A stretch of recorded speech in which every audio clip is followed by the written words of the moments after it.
Good morning, good afternoon, good evening, wherever in the world you might be. I am Nicole BC, and you know everything.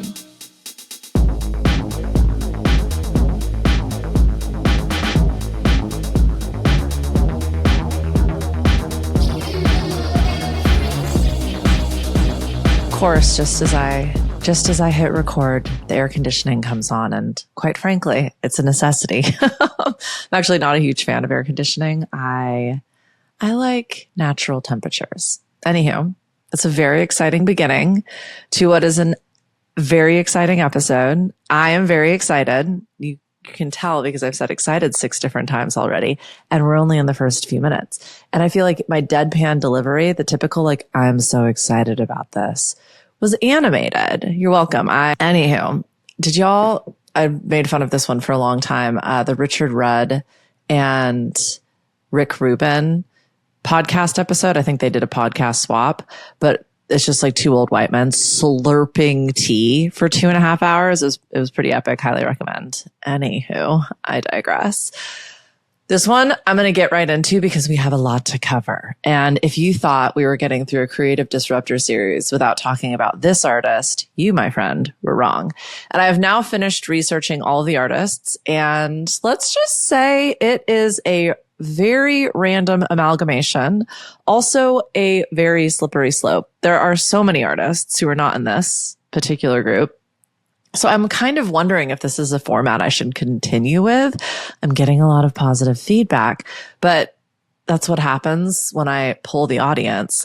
Y'all are here for a reason. I was thinking about if I should work on the amount of swearing. This is something I think about a lot in my regular day-to-day life and also on this podcast because the algorithm doesn't love it. But a lot of people don't either. I was like, maybe I should ask my listeners if they want me to stop swearing, but y'all are here, which means you like it, which says a lot more about you than it does about me. Anywho, I think you're going to be surprised about the rest of the artists that we talk about. Some of them you'll have heard of, some of them you won't. You youngins out there, probably the won't component, but I think I got a few surprises for us oldies as well. Today should be no surprise though, because this artist redefined women in music, in business, in urban, air quotes, genres, but especially in hip hop. And you already know who I'm going to say. Before the costumes, before the fisheye lens, that's the giveaway, right? She bent time, gender, and actual gravity. Missy Elliott built empires before we even knew her name. Alyssa Arnett Elliott was born in 1971 in Portsmouth, Virginia. She grew up in a small home with big dreams and has talked at length about the struggles she experienced as a kid. She had a Marine dad who was very strict and, from her storytelling, very abusive. And she's spoken openly about growing up in a home that was filled with DV and fear and watching her mother survive that. At one point, she even wrote a letter to the Jackson 5 as a child, not asking for autographs, but asking to be rescued. I have my hand on my heart for that sweet baby Missy. I used to pray every night, God, please let me get out of this, Missy Elliott told VH1 Behind the Music. Despite this, she was always wildly imaginative. She was the kid who turned her room into a stage, lip syncing to Michael Jackson and Diana Ross, dreaming up alter egos and cartoon universes. It was this escape, this need to survive, this ability to imagine herself out of her own circumstances that I think we're going to see as a thread pulled through her entire career. But in her ability to rise above, her ability to always take the high road, her ability to be the biggest person in the room, even when everybody else around her not only couldn't see what she believed and was able to vision into, but she didn't rely on their approval or validation or even their support. She just kept building her dreams until they became reality. Now you know why she's one of my favorites and also in this series. She formed her first girl group, Phase, Fayze, love, with high school friends and caught the attention of producer Devontae Swing from Jodeci. Anywho, there's going to be some throwbacks in here. I encourage you to look them all up. He moved the group to New York and signed them to his label. Big deal, huge deal. So many artists would feel like this is the pivotal point in their career. And it was not what it sounds like. These girls lived in a cramped apartment with no money and barely enough for food. We'd eat cereal with water. We were writing hits and starving, Missy told The Guardian. Eventually, Devontae dropped the group, but Missy didn't stop. That heartbreak pushed her to take control, not just of her career, but of her entire creative process. This is when she also reconnected with an old friend from back home, someone she had gone to high school with, someone she had always felt like was a creative compadre, a fellow beat geek named Timothy Mosley. Can you guess? He later became known as Timbaland. Together, they didn't just make music. They created a genre. They flipped the structure, the music making, the system, the corporate approach to hip hop on its head. And they recoded a future where Missy didn't have to shrink, didn't have to sweeten, didn't have to smile to be successful.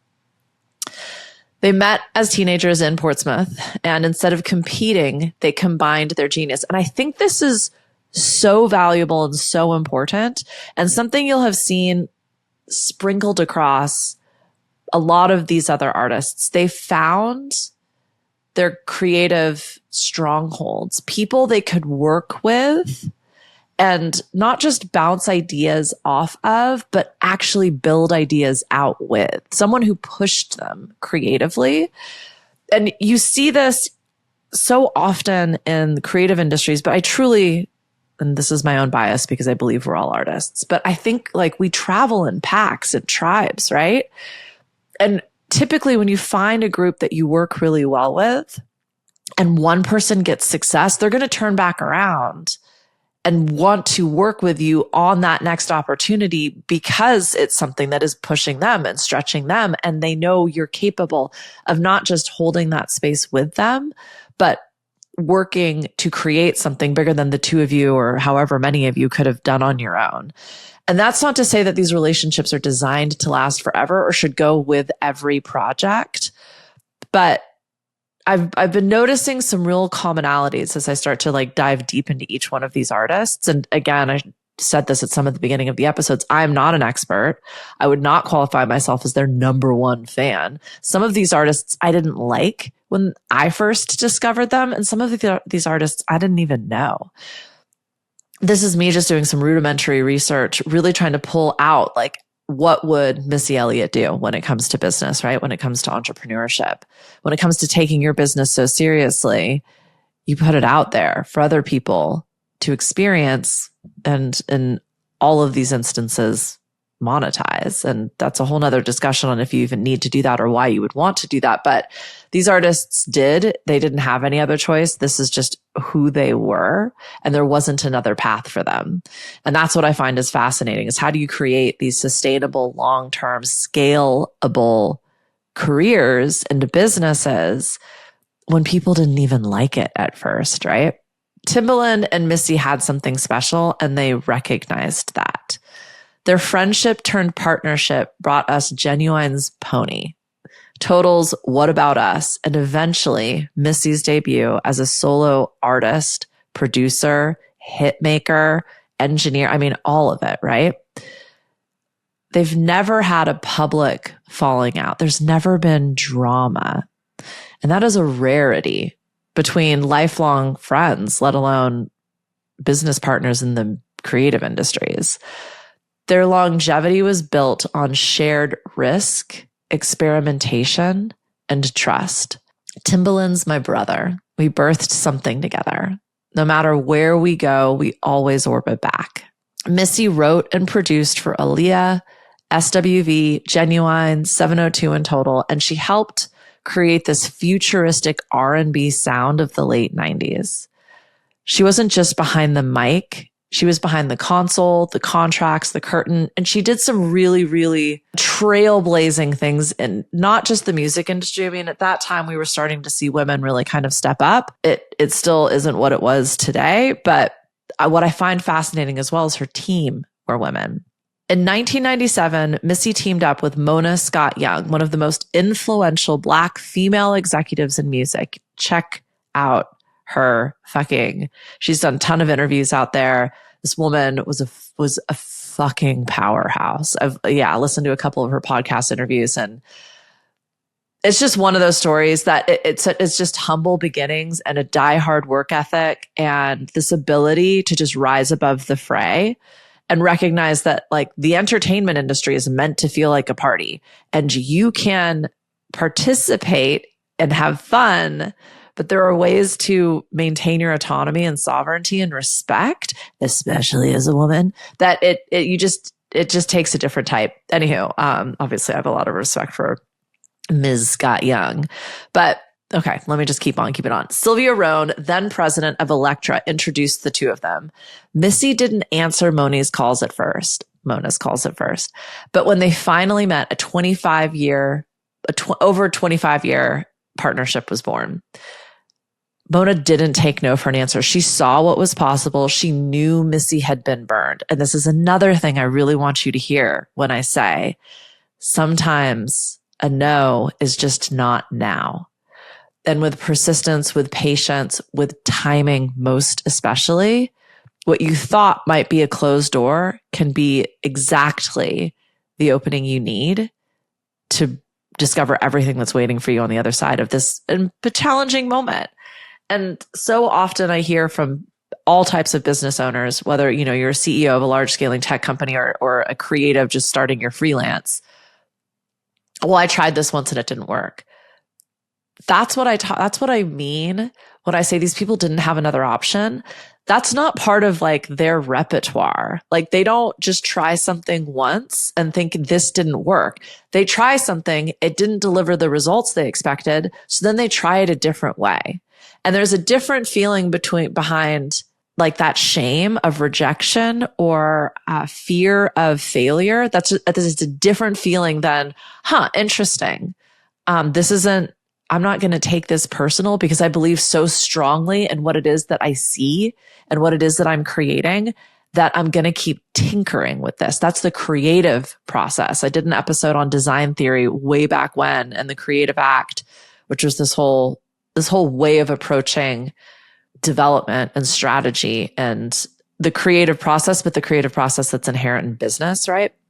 And that's, I guess, what I keep going back to in all of these different artists is they were told no a million different ways. The people that wanted to work with them were told no in a million different ways. And it was never considered a closed door. It was just something they needed to keep knocking on. Anywho, I digress. Mona and Missy, like Timbaland and Missy. Okay, here's another little gold mine. Sorry.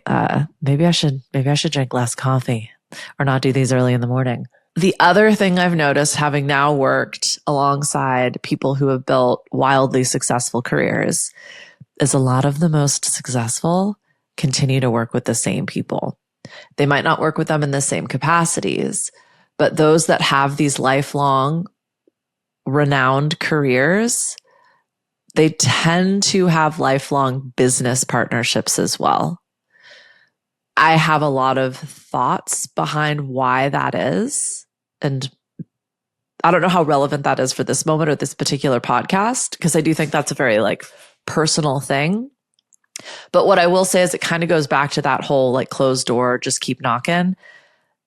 Trust, especially in success, is invaluable.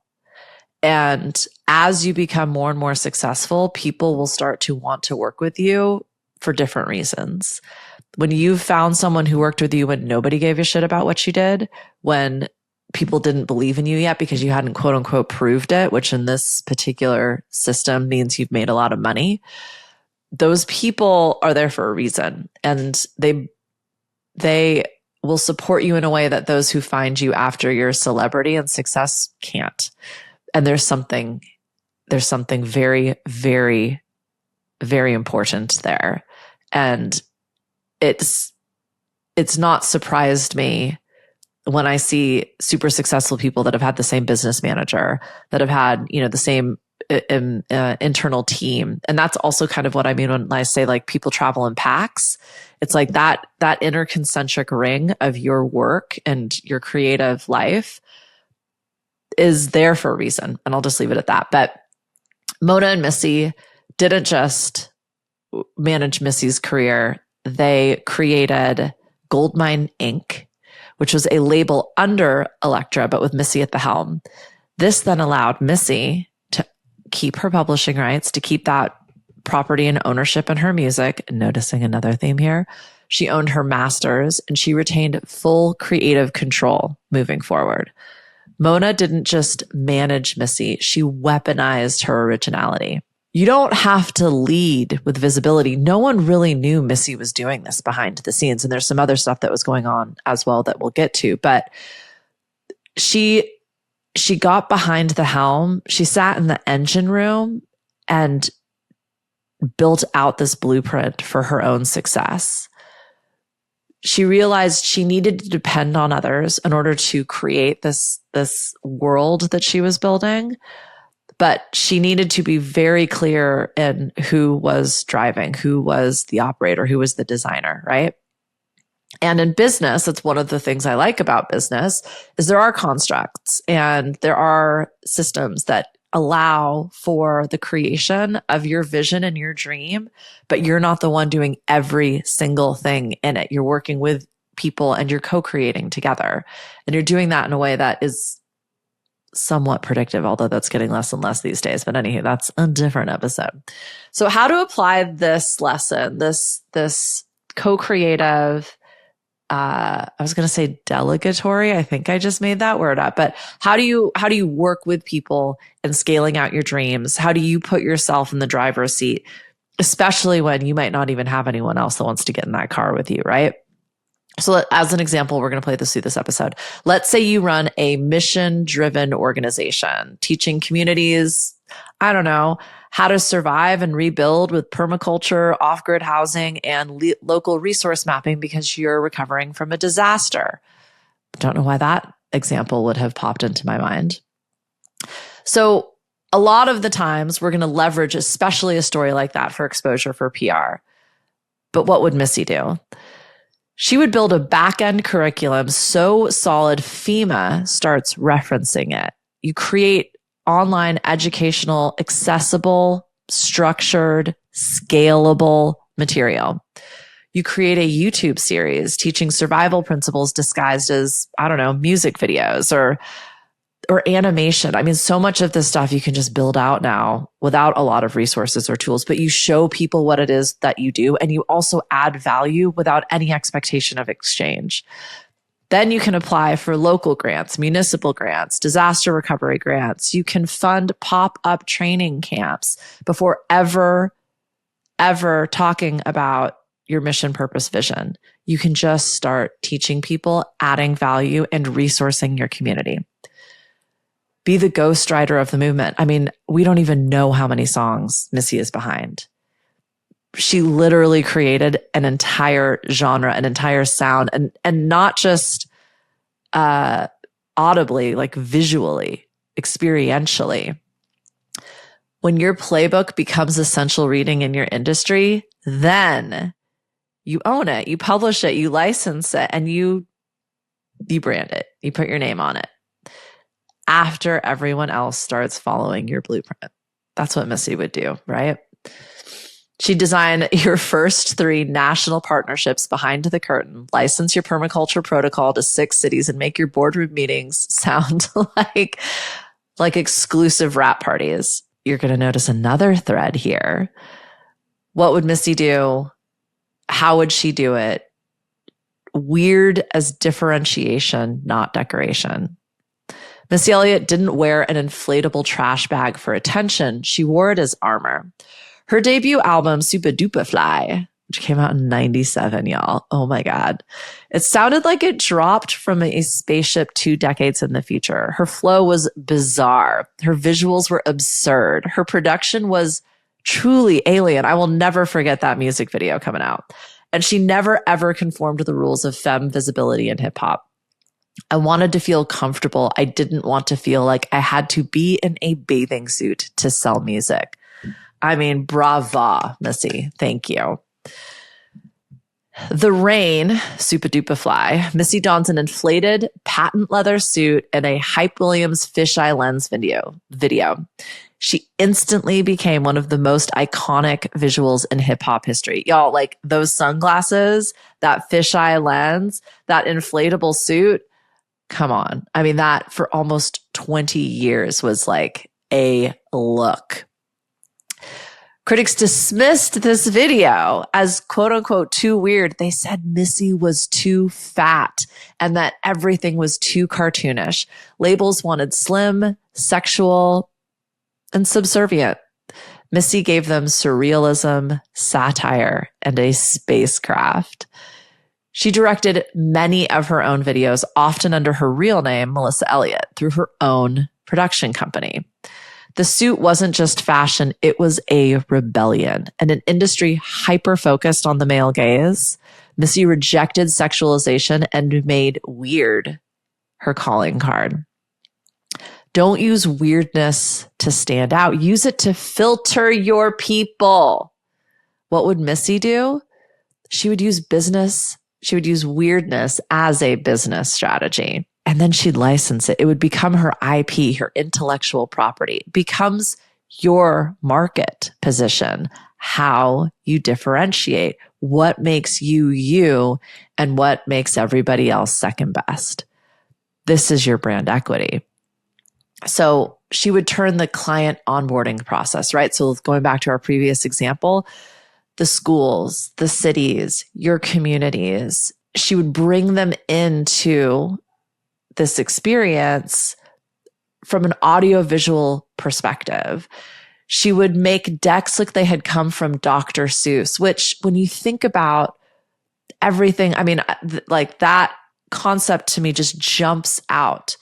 Because again, this is one of these kind of partnerships, right? And obviously it's just using a very defined look, but there was a messaging and an optimism and a positivity and a very natural world building component to the Dr. Seuss verse that you take then to this nonprofit that's resourcing community through education. It blends beautifully. It's weird as fuck. No one else is doing it. You can create these viral experiences, viral videos for kids and grownups and grandparents, right? Simple, already tapping into cultural expectations and feelings that have been established, using that leverage to now land a retainer, a multi-six-figure, multi-annual relationship, again, with government, with education, and with community. That's how you do it differently. You use visual storytelling. You use events as theater. The messaging isn't about survival. It's about, these are my notes, everybody. Not just we're resilient, but we terraform futures with compost, community, and chaos magic. Weird? Absolutely. Memorable? 100%. Everything you do then lives in this vein of creativity. You're using bold footage that isn't just someone sitting behind a camera in front of a fucking computer, right? Go full Missy.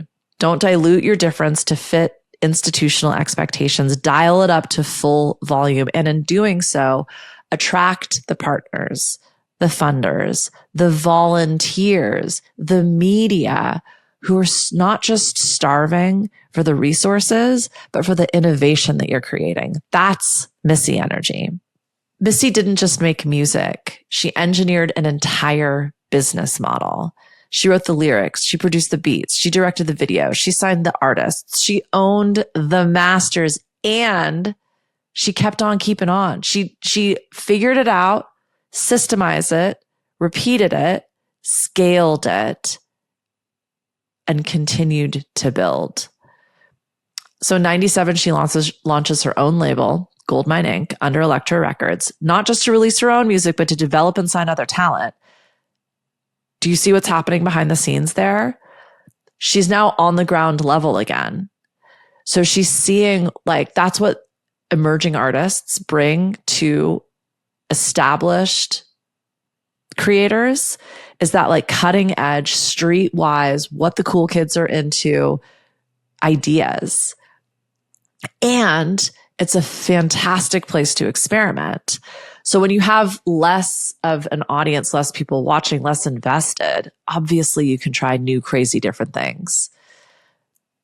By bringing in talent, she's not just expanding her own creative influence. She's not just enabling other artists to sustain their own careers. She's able to discover and learn and again, systemize, experiment, find things that work, and then double down on that. She discovered very early on, if you retain ownership of your music, that's when the royalties kick in. That's when you continue to get paid, even though you're not writing, releasing, and touring. Her publishing and co-ownership of her masters became her mission and was a unicorn deal for women in 90s hip hop. She then leveraged licensing, work it, get your freak on, lose control. I mean, you would have seen this fucking everywhere, right? Commercials, movies, video games. Like, she didn't give that away. She monetized the replay. People talk about owning their masters now like it's a revelation. Missy was doing that from day dot. And one has to wonder if she was able to do that because people just thought she was so weird. It didn't really matter. Don't be the product, be the platform. This is that world building that we continually go back to as well. Missy didn't sell herself. She didn't sell her art. She built a system around her talent and sold the IP, the scale, the way that she worked. So back to this previous example, let's say you have this whole email funnel that you use to create this educational resource to help people understand what it is your organization is doing, why it's doing it, who it's partnering with, all of the things, right? She would then look at that and be like, this is a creative writing course. Like, we've built something really successful in this organization. What is it about the way we built that made it successful? Now, how can we teach people to do that, right? She'd remix your lead magnet into an animated TikTok series, and then she'd negotiate the back end points before stepping on the Zoom call. Like, she was continually thinking through the entire delivery, positioning, sale, pricing process, like all of it. And then looking at that like its own product, its own business. So own your curriculum, license the experiment, build the platform. What would Missy do? She would take this off-grid, post-disaster, permaculture nonprofit and not just teach people how to survive, but teach them how to resource themselves in a way that they can then scale and systemize and potentially monetize. Document every framework that you use, from building to emergency response to composting, and then register that IP. Create your own branded methodology. Package your training like it's a white label kit. So I could go to a completely different community and just get the workbook. And now I'm able to teach your system and you are making money off of it, right? You can license this to government. You can license this to schools, to NGOs, to other organizations that want to resource community and make it sort of an extracurricular for them. Then here's what would Missy really do? She'd build the dang platform. She'd build a digital portal that becomes the head for regenerative crisis response, offering content, community forums, donor match, technology, right? So creating the actual tech to allow people to participate, to give, to teach, to scale, maybe even create a certification. Suddenly you're not just a nonprofit in a local community. You're the platform the world turns to when the grid goes down. That's what Missy would do. She didn't just drop albums. She built infrastructure around her weirdness, and then she made it indispensable. I told you this was going to be a big one. Missy's a fucking legend. She didn't wait for a cosign. She didn't pitch her worth or beg for a spot at the table. She just showed up so undeniably original, the industry had no choice but to orbit around her. That's another thing I'm really noticing. These artists didn't wait. They didn't ask for anything. They just created. Missy was told directly by A&R executives she was too fat and too weird to be a star. So she ignored them, produced her own debut, and showed up on TV in a trash bag and hit platinum single status. She became the first woman in hip hop inducted into the Songwriters Hall of Fame in 2019. In 2023, she became the first female rapper inducted into the Rock and Roll Hall of Fame. And you may or may not have noticed this depending on how much you were paying attention. She didn't release an album for over a decade. And she still booked the Supertime. If that tells you anything about my predilection for sports, you are welcome. She booked the Super Bowl halftime show and got 3 of her old singles back on the Billboard Hot 100 without releasing anything new after a decade. That is domination, my friend. Like that is, no words. Missy said, I never fit the mold. I never wanted to. The system is slow. The gatekeepers are old and outdated.